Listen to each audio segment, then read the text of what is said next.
Hi. Oh, wait. Get it. Out. Mask. Oh. Okay. Come on in. Remember, mask always stays on. 2 meters. Social distancing. Health and safety. It's COVID times. Of course. Yes. We're just here to ask you 27 questions. Sure. Are you ready? I'm ready. So, how are you doing recently? I'm doing okay. Things are tough. Times are different. It's challenging. We gotta care about learning, but we also have to take care of everybody's well-being. And so I'm trying to take care of my own well-being, so we're doing okay, I think. And what about the students at Seisen? How are they doing? I think students are feeling like these are challenging times. Not only do they have to worry about learning, but there are things that are kind of getting in the way of learning, and the health and well-being is always challenging as well too. So I think a lot of these COVID protocols are really taking away some of the opportunities for students to enjoy just being students. And what do you do to keep safe? What do I do to keep safe? I wear a mask. I wash my hands. I try not to touch the doorknobs. I sanitize my hands. I wash my hands. I do all kinds of things to make sure that I don't put my fingers in my T-zone, the eyeballs, the ears, the mouth, the nose, and I don't put my fingers in other people's ears, mouth, eyes, and nose. So, pretty exciting stuff. Do you also do that at home? Yes, but I find it more difficult to keep my baby's fingers out of my ears and eyes and nose and everything. So that's very challenging as well too, definitely. Social distancing, wear the masks, please. You know, I was walking by the classroom and I noticed there were like spray bottles in all of them. Yes. What are they used for? The spray bottles are used to clean the desks. So here's an interesting thing. We know that the majority of the transmission of COVID, at least we think, I'm a science teacher, I'm a biology teacher, we know most of it comes from droplets, and these masks are going to help people with everything. But we have these spray bottles because at the end of every single class, and before class, we have been wiping down all the surfaces. So the students are taking the spray bottles, or the teacher will take the spray bottle, spray down, wipe surfaces, and the idea is hopefully that we can, even in any of these high-touch situations, where we can try to make sure that when people are reusing some of these, that we can try and use some of these sprays to destroy viral particles. So that is the hope, and that's why these things exist. How else has Seisen adapted to the situation? Seisen has tried to adapt to the situation. We're always trying to figure things out and trying to make them better. We've had to put a lot of new rules and protocols, a lot of limitations. You can see the way the desks are arranged. This is not my image of what good collaborative learning should look like. This looks like standardized testing, SAT tests, MAP tests. Really, we want students to be in groups and pods and learning and just doing stuff together in groups, but we have to try to do this in order to maintain a little bit of physical distancing to increase the amount of space between students. There's so many other things we can talk about as well too, but lunch, we let students eat lunch, but we say don't talk during lunch, and it's the best time when students should actually be talking, but the masks have to come off. We haven't yet figured out a way to eat while keeping the masks on.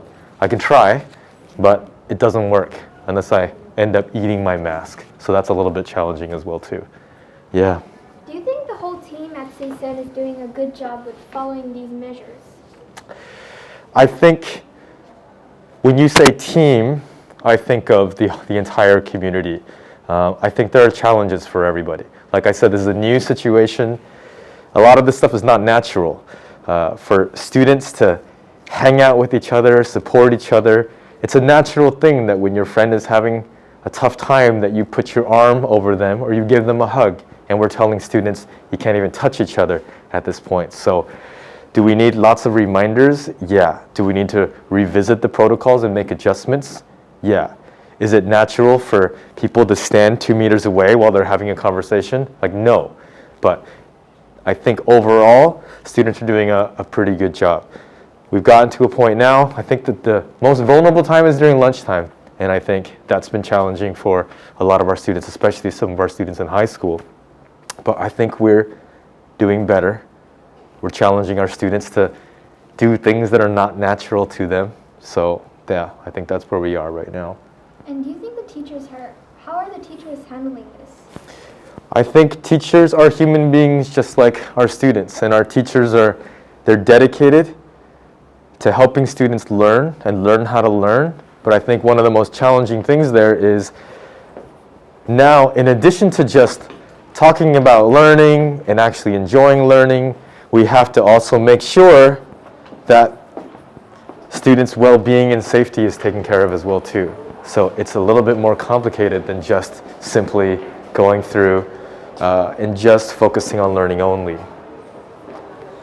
Do you think Seisen has changed a lot due to Corona? Changed a lot since? Due to Corona. Oh, I think the heart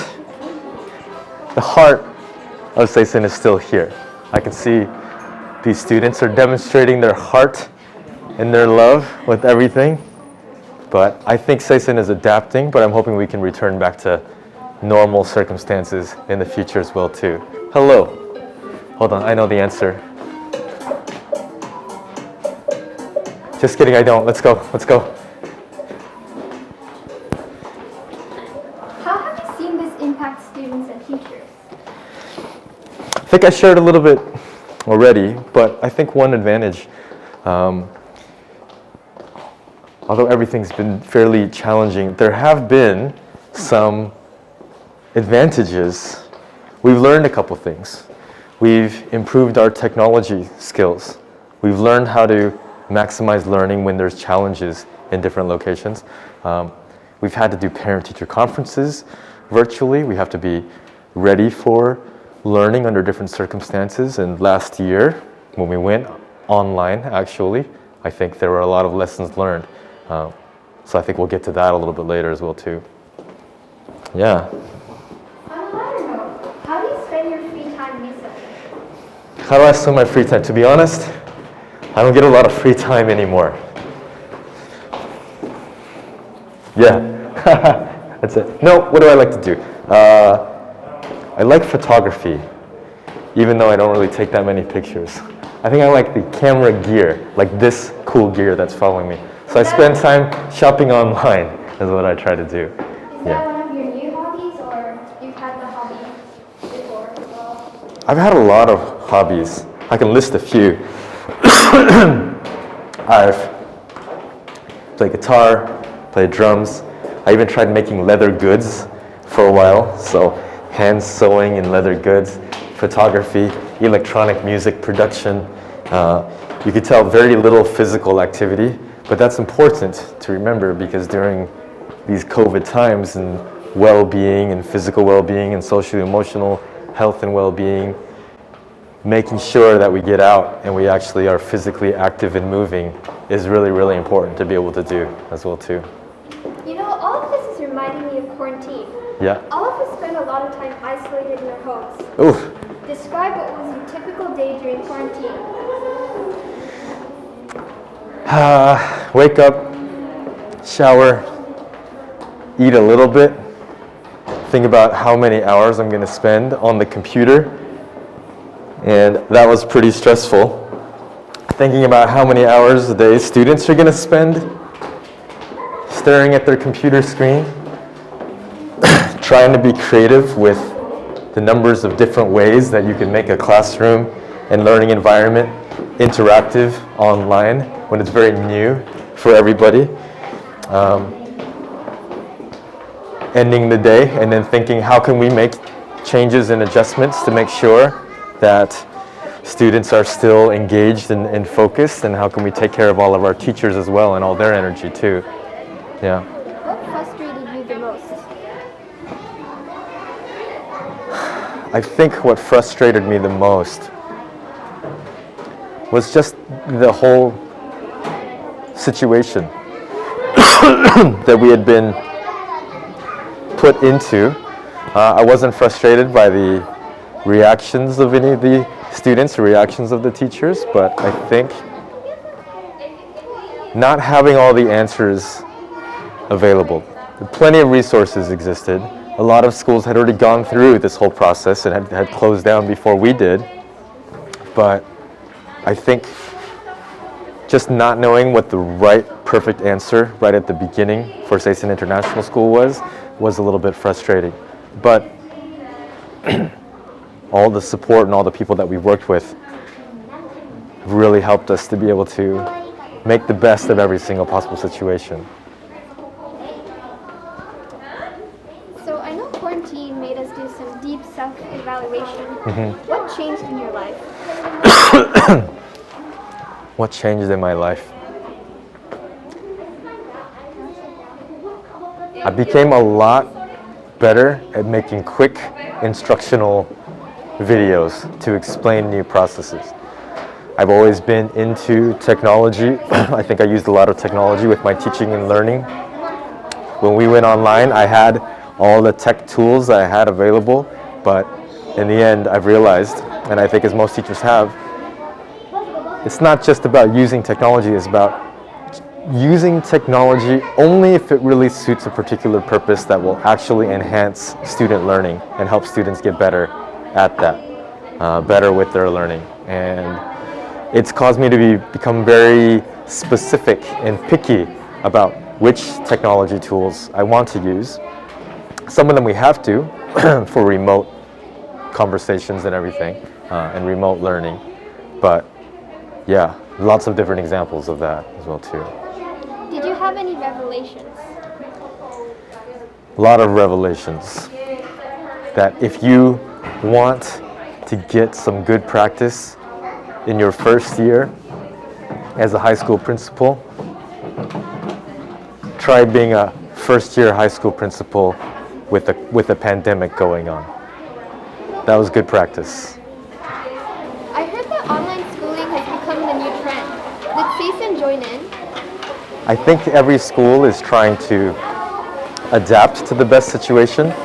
I wouldn't say that we would choose to be an online school, but we are learning. We will take some of the good practices and keep some of the good practices as we move forward, but Seisen is not an online school. We still believe that the best learning happens in a face-to-face environment, and then we hope that we can still continue with all of that as well. Yeah. How did it work out?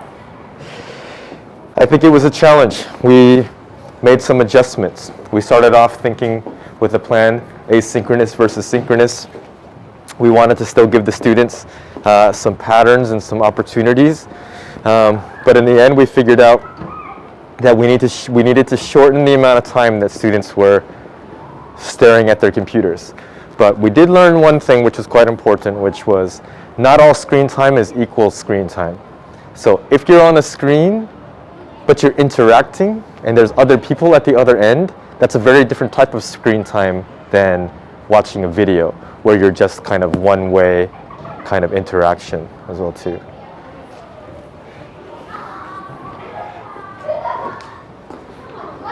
Yeah.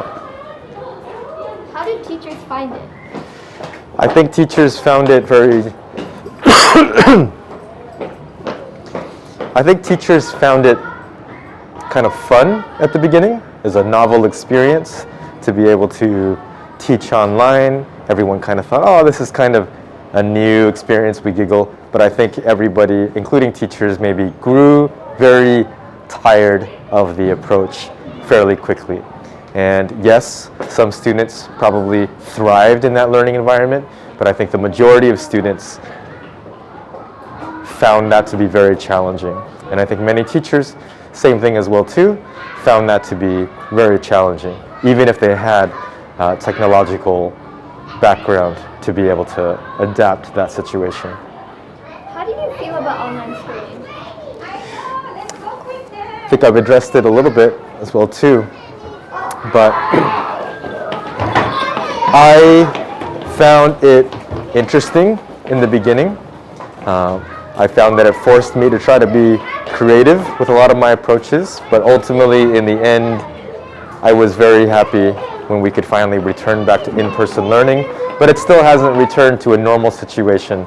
But what I do know is in the end, everybody wants to learn, students and teachers. And if we can provide that opportunity in an ideal environment, one where we can exercise our human nature of collaborating with others, even though there's challenges, and I'm about to sew this mask into my face, just might as well make it permanent. I'm hoping we can get rid of that fairly soon as well too. So if you had to pick one, online schooling or in-person schooling? In-person schooling. Like it is now. In-person schooling, but not like it is now. In-person schooling, like the way it used to be. Oh, in-person schooling like the way it is now versus online? I'd rather have this. I'd rather have this. Would you say the Seisen community has changed for the better or worse because of the pandemic? Oh, absolutely worse, but it doesn't prevent us from still finding ways to connect with each other. We had to do all the parent-teacher conferences in a virtual format, but it did allow it to be much more efficient for a lot of parents and the amount of time that they spent with each other. So there may be opportunities for us to continue with something like that in the future as well too. Yeah.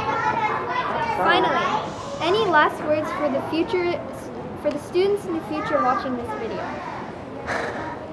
Future students, I hope that it hasn't been 30 years and we're still experiencing the exact same pandemic. Future students who heard me cough, if not all the coughing has been edited out, don't worry, I had a COVID test. Hopefully, I don't know, you're 30 years in the future and possibly I'm already dead. Hopefully I didn't die of COVID. But hopefully there's just an app on your iPhone 48, or whatever version of your iPhone that you're on, that you can just stick on top of your head and it just does a diagnostic test and tells you if you're COVID. But maybe it won't be COVID-19, maybe it'll be COVID-51 in the future, from 2051. I hope cars are flying now. I hope you can fly. I hope your masks have not become permanent attachments to your face.